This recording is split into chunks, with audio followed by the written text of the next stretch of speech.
Associacionismo é uma teoria psicológica que considera que a base da vida mental é a associação. E o que isso quer dizer? Que todos os nossos pensamentos estão encadeados através de associações entre eles, como se fossem elos em uma corrente. Nós já estudamos as bases dessa teoria nos vídeos sobre Aristóteles, lembra? Bem, o empirismo britânico ampliou e desenvolveu esse entendimento. Mas Locke não é exatamente adepto do associacionismo. Como estudamos no vídeo anterior, ele considera que as ideias são resultado da experiência sensorial ou da reflexão sobre experiências sensoriais vividas anteriormente. Contudo, Locke também afirma que, eventualmente, algumas ideias podem resultar da associação. Vejamos algumas dessas situações. Locke acredita que algumas ideias estão unidas em nossa mente devido a certas conexões lógicas naturais. Por exemplo, se sentimos o cheiro de pão assado no forno, imediatamente nos vem a ideia de pão. Há uma associação lógica entre a informação olfativa e a ideia do pão. Em outras situações, entretanto, ocorrem associações enganosas que nos levam ao erro ou à superstição. Por exemplo, alguém passa por baixo de uma escada e pouco depois escorrega e cai.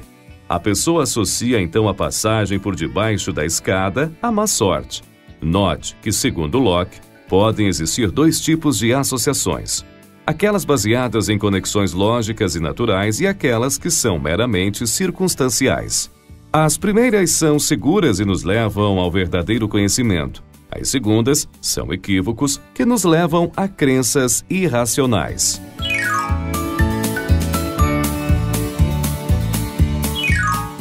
Locke publicou em 1663 o livro Alguns Pensamentos sobre Educação, no qual defendia que a experiência tem mais influência sobre o desenvolvimento do indivíduo do que as habilidades com as quais nascemos.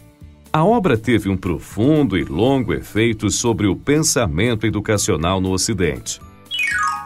A educação que acontece na escola, na visão de Locke, é tão importante quanto a que acontece no lar. Ele encorajava os pais a educarem o caráter dos filhos. Locke propôs, por exemplo, um método chamado enrijecimento. Faz parte do método colocar as crianças para dormir em camas duras, em vez de camas macias. Expor as crianças a uma certa dose de frio e de umidade para que elas estejam preparadas para as inevitáveis dificuldades da vida. Segundo Locke, o choro das crianças deve ser desencorajado, mesmo que os pais precisem usar castigos corporais para isso. Mas também é importante manter as crianças fisicamente saudáveis pela boa alimentação, ar fresco, horas suficientes de sono e exercícios físicos, pois uma boa saúde é essencial para a boa aprendizagem. Com relação à sala de aula, Locke defende punições físicas leves. Quanto às punições físicas severas, ele é contra. A aprendizagem deve ser o mais agradável possível, para que os estudantes procurem por vontade própria aprender para além dos muros da escola, ou seja, no mundo. Quando a aprendizagem é desagradável, os estudantes a evitam tanto dentro da escola como fora dela. Locke ainda defende que assuntos complexos sejam ensinados passo a passo, pouco a pouco, para evitar que os estudantes fiquem sobrecarregados de informações e se frustrem com dificuldades de aprendizagem.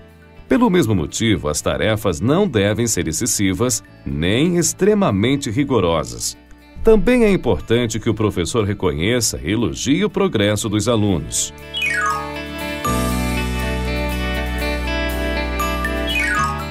Locke é estudado por nós como um dos grandes empiristas, mas ele via a si mesmo como um filósofo político. Em verdade, a classificação dos filósofos como empiristas, racionalistas, românticos, etc., é uma criação recente. Os historiadores da filosofia criaram essa classificação para facilitar o nosso estudo, mas os próprios filósofos não se autodeclaravam como empiristas nem racionalistas.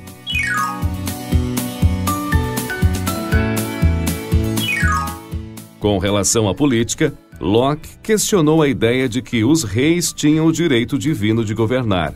Isso não fazia sentido para ele. Na visão de Locke, as pessoas deveriam governar-se, ou seja, ele defendia um governo do povo e para o povo.